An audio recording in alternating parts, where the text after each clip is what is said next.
অনেকে পেট্রোল এখন নিয়ে একত্র করছেন, জমা করছেন। আপনি পেট্রোল জমায় জমায় কতদিন জমাবেন? এরপর আর এই পেট্রোল যে আপনার নিজের বিপদের কারণ হবে না তার কোনো গ্যারান্টি আছে? আপনি একদিকে জমাচ্ছেন, অপরদিকে অনেকের অনেক আর্জেন্ট কাজ আছে, সে পেট্রোল পাচ্ছে না। জীবনে যদি কোথাও পানি অপচয় করেন, যতটুকু অপচয় করেছেন, জীবনে আপনার এমন সময় আসবে হয়তো যখন ওইটুকু পানির জন্য আপনি ক্রাইসিসে পড়বেন। এইটুকু পানি হলে আপনার কাজ হতো, কিন্তু নাই, কারণ এর আগে আপনি সেটা অপচয় করে নষ্ট করেছেন, আপনার বরাদ্দে ছিল, এটা নষ্ট করেছেন। বর্তমান যুদ্ধ পরিস্থিতিতে আমাদের সংকটাপন্ন পরিস্থিতি থেকে উত্তরণের উপায় কি? গুরুত্বপূর্ণ প্রশ্ন। যে যুদ্ধ পরিস্থিতি চলছে এবং যে সংকট গোটা পৃথিবীতে দেখা দিয়েছে, আমরা কঠিন একটা বাস্তবতার মুখোমুখি। আল্লাহ না করুন যদি পরিস্থিতি আরও জটিল হয়, যুদ্ধ যদি আরও দীর্ঘায়িত হয়, পরিস্থিতি যদি আরও খারাপের দিকে যায়, তাহলে সেক্ষেত্রে বিশ্বের অন্যান্য দেশের মতো আমাদের উপরও কঠিন পরিস্থিতি আসাটা অস্বাভাবিক নয়। তো এরকম পরিস্থিতিতে আমাদের কয়েকটা করণীয় আছে। সবচেয়ে বড় করণীয় সেটি হলো আমাদেরকে সকল প্রকার অপচয় অপব্যয় বন্ধ করে আমাদেরকে মিত ব্যয়ী হতে হবে প্রত্যেকটা মানুষকে। এটা অবশ্য শুধু যুদ্ধ পরিস্থিতি বা সংকটাপন্ন পরিস্থিতিতেই না, বরং এটি সর্ব অবস্থায় এবং সারা বছর জুড়ে সারা জীবনভর পালনীয় বিষয়। আল্লাহ তাআলা কোরআনে কারীমে সূরা ফুরকানে আল্লাহর প্রিয় বান্দা, রহমানের বান্দা যারা, আল্লাহ যাদেরকে নিজের বান্দা হিসেবে পরিচয় দিয়েছেন, তাদের বৈশিষ্ট্য উল্লেখ করতে গিয়ে বলেছেন, ওয়াল্লাযীনা ইযা আনফাকু লাম ইউসরিফু ওয়া লাম ইয়াকতুরু ওয়া কানা বাইনা যালিকা কাওয়ামা। রহমানের প্রিয় বান্দা হলেন তারা যারা ব্যয় করার সময় অপচয় করে না, আবার কার্পণ্যও করে না, বরং মধ্যম পন্থা অবলম্বন করে। আল্লাহ বলেছেন, কুলু ওয়াশরাবু ওয়া লা তুসরিফু, খাও পান করো কিন্তু অপচয় করো না। জীবনে যদি কোথাও পানি অপচয় করেন, যতটুকু অপচয় করেছেন, জীবনে আপনার এমন সময় আসবে হয়তো যখন ওইটুকু পানির জন্য আপনি ক্রাইসিসে পড়বেন। এইটুকু পানি হলে আপনার কাজ হতো, কিন্তু নাই, কারণ এর আগে আপনি সেটা অপচয় করে নষ্ট করেছেন, আপনার বরাদ্দে ছিল, এটা নষ্ট করেছেন। এই জন্য আমাদের সারা বছরের জন্য এই প্রতিজ্ঞা করা দরকার যে আমরা অপচয় অপব্যয় করব না। যদিও কঠিন পরিস্থিতিতে টিকে থাকার জন্য মিতব্যয়ী আমরা অনেকেই হই। যখন দেখি আর কোনো উপায় নাই, এবার আমরা খুব হিসাবি হয়ে যাই। যদিও হিসাবি হওয়াটা আমাদের সারা বছর হওয়া উচিত। বিদ্যুতের ব্যবহার, আমার টাকা আছে, বিদ্যুৎ বিল দিচ্ছি, কোনো ব্যাপার না, ফ্যান একটা জায়গায় দুটো চললো, লাইট দুটো জায়গায় চারটা চললো, এটা আজকাল ঘরে ঘরে আমরা করছি। আর এই আধুনিক, তথাকথিত আধুনিক এবং এই আপনার বর্তমান পৃথিবীতে আমাদের ঘর বাড়িতে যে পরিমাণ পানি আমরা অপচয় করি কল্পনাও করা যায় না। অজু করতে যে পরিমাণ পানি টেপে আমরা ব্যবহার করি, এটা যদি ধরে রাখা হয় একটা বালতিতে, দেখা যাবে প্রায় 1 বালতি পানি চলে যাচ্ছে একজন মানুষ অজু করতে। অথচ নবী সাল্লাল্লাহু আলাইহি ওয়াসাল্লামের অজুতে 1 মুদ পরিমাণ পানি লাগতো। একটা বড় গ্লাস হবে, একটা বড় গ্লাসের পরিমাণ 1 গ্লাস পানি দিয়ে তার অজু কমপ্লিট হয়ে যেত। তিনি গোসল করতে পেতেন এরকম আরেকটু বেশি পানি দিয়ে, খুব বেশি পানি তার দরকার হতো না গোসলের জন্য। এমনকি তিনি এও বলেছেন যে কেউ যদি সমুদ্রে থাকে, নদীতে থাকে, সেখানেও যদি তার অজু করার দরকার হয়, যে এখানে তো পানির অভাব নাই, সেখানেও যেন সে প্রয়োজন ছাড়া অতিরিক্ত পানি ব্যবহার না করে, কারণ আল্লাহর কাছে এর জন্য জবাবদিহিতা আছে। এখন বস্তুবাদ, ভোগবাদ, পুঁজিবাদ আমাদেরকে শিখিয়েছে যে আমার সম্পদ, আমার মালিকানা, আমি যা খুশি তা করব। এর ফলশ্রুতিতে যে ক্রাইসিস তৈরি হচ্ছে, আপনি দেখেন পৃথিবীর একদিকে মানুষ খেয়ে নষ্ট করে, অপচয় করে খানা নষ্ট করছে, আবার অপর দিকে বহু মানুষ না খেয়ে আছে, প্রপার ডিস্ট্রিবিউশন নাই, এবং এই যে দায়িত্ববোধ, এই জায়গাতে বড় ধরনের অভাব আছে, এবং চিন্তানৈতিক একটা আদর্শিক একটা ত্রুটি আমরা গোটা বিশ্বব্যাপী দেখতে পাচ্ছি। এই পরিস্থিতিতে, বিশেষ করে সংকটাপন্ন পরিস্থিতিতে, আমাদের মিত ব্যয়ী হওয়ার কোনো বিকল্প নাই। জ্বালানি বলুন, বিদ্যুৎ বলুন, ব্যবহার্য জিনিসপত্র বলুন, খাদ্যদ্রব্য বলুন, সব ক্ষেত্রে এই জিনিসটা আমাদের করতে হবে।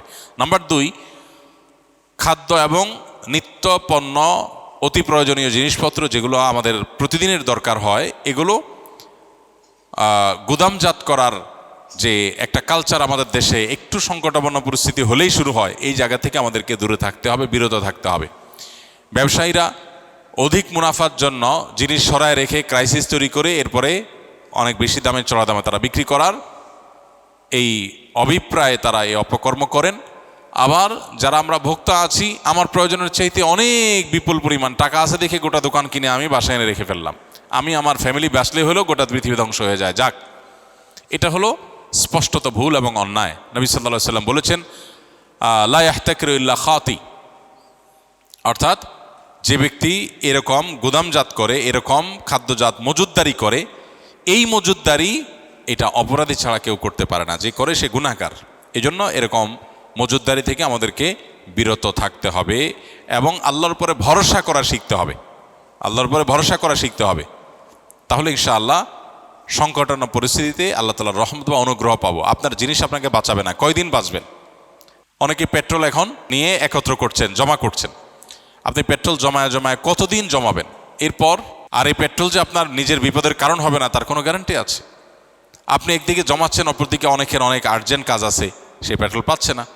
তো এগুলো হলো আল্লাহর প্রতি আমাদের যে ভরসার জায়গাটা, সেটা দুর্বল হয়ে যাওয়ার দলিল এবং মুমিন হিসাবে আমাদের যে করণীয় সেটা আমরা ভুলে যাওয়ার প্রমাণ। অতএব একজন ইমানদার তার আচরণ এটা হতে পারে না। তৃতীয়ত, ভয় বা আতঙ্কগ্রস্ত না হয়ে আমাদের উচিত আল্লাহর উপর ভরসা করা। সকল অবস্থাতেই আল্লাহর উপর ভরসা থাকতে হবে। রিজিকের মালিক আল্লাহ রাব্বুল আলামিন, অতএব পূর্ণ আস্থা থাকতে হবে। মা মিন দাব্বাতিন ফিল আরদি ইল্লা আলাল্লাহি রিজকুহা, এই পৃথিবীতে এমন কোনো প্রাণী নাই যে প্রাণীর রিজিকের দায়িত্ব আল্লাহর উপর নাই। আল্লাহ যতটুকু বরাদ্দ রেখেছেন ততটুকু আসবেই, আর যে ভোগান্তি আল্লাহ লিখে রেখেছেন সে ভোগান্তি আমি মজুদদারি করেও ঠেকাতে পারবো না। অতএব আতঙ্কিত নয়, বরং হতে হবে আল্লাহর উপরে ভরসা করার মানসিকতা।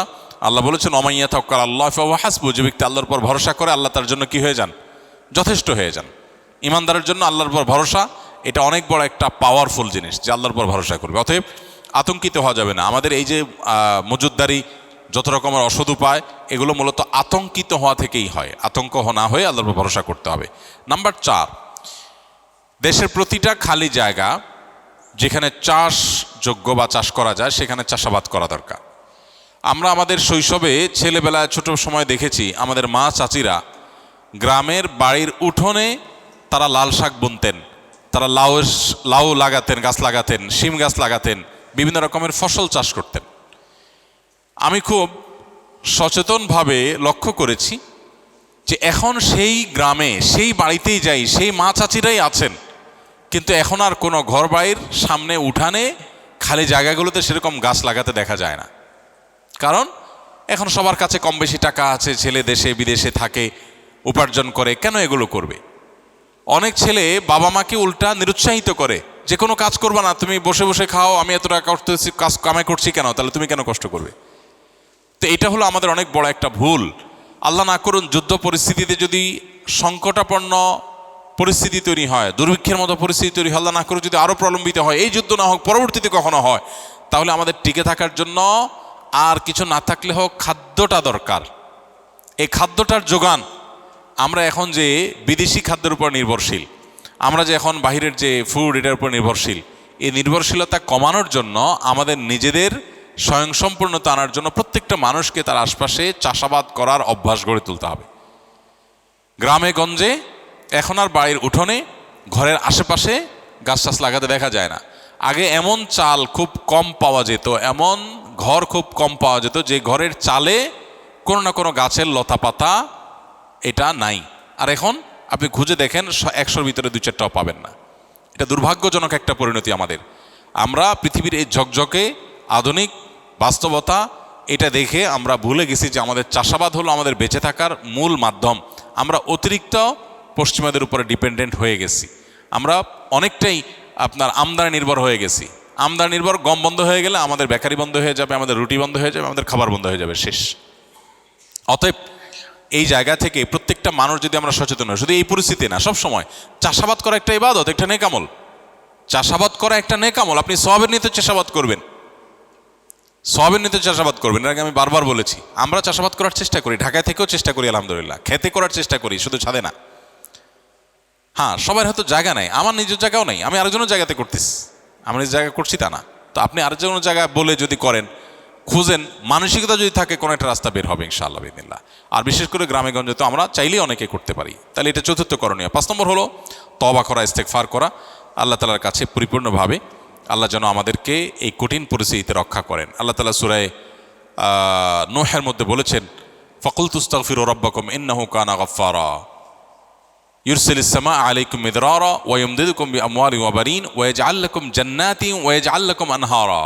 খুব বেশি ফসল যেন হয়, গাছ ফলফলাদি যেন হয়, আমাদের রিজিকে বরকত যেন হয়, এটার জন্য ইস্তেগফার করার পরামর্শ দিয়েছেন নূহ আলাইহিস সালাম তার জাতিকে। আল্লাহ কোরআনে সেটা উল্লেখ করেছেন। এজন্য আল্লাহর কাছে ইস্তেগফার এর সুফল, এর অদৃশ্য সুফল আমরা ভোগ করবো ইনশাআল্লাহ আমাদের রিজিকে বরকতের মাধ্যমে। এই জন্য আল্লাহর কাছে ইস্তেগফার এবং দোয়া আমাদের করতে হবে। আল্লাহ তাআলা এই কঠিন পরিস্থিতিতে আমাদের সবাইকে উত্তরণের পথ দেখিয়ে দিন এবং এই কঠিন পরিস্থিতি থেকে বিশ্ববাসীকে আল্লাহ তাআলা মুক্তি দান করুন এবং জালেমদের জুলুম থেকে পরিত্রাণের পথ আল্লাহ তাআলা আমাদেরকে খুঁজে বের করার তৌফিক দান করুন।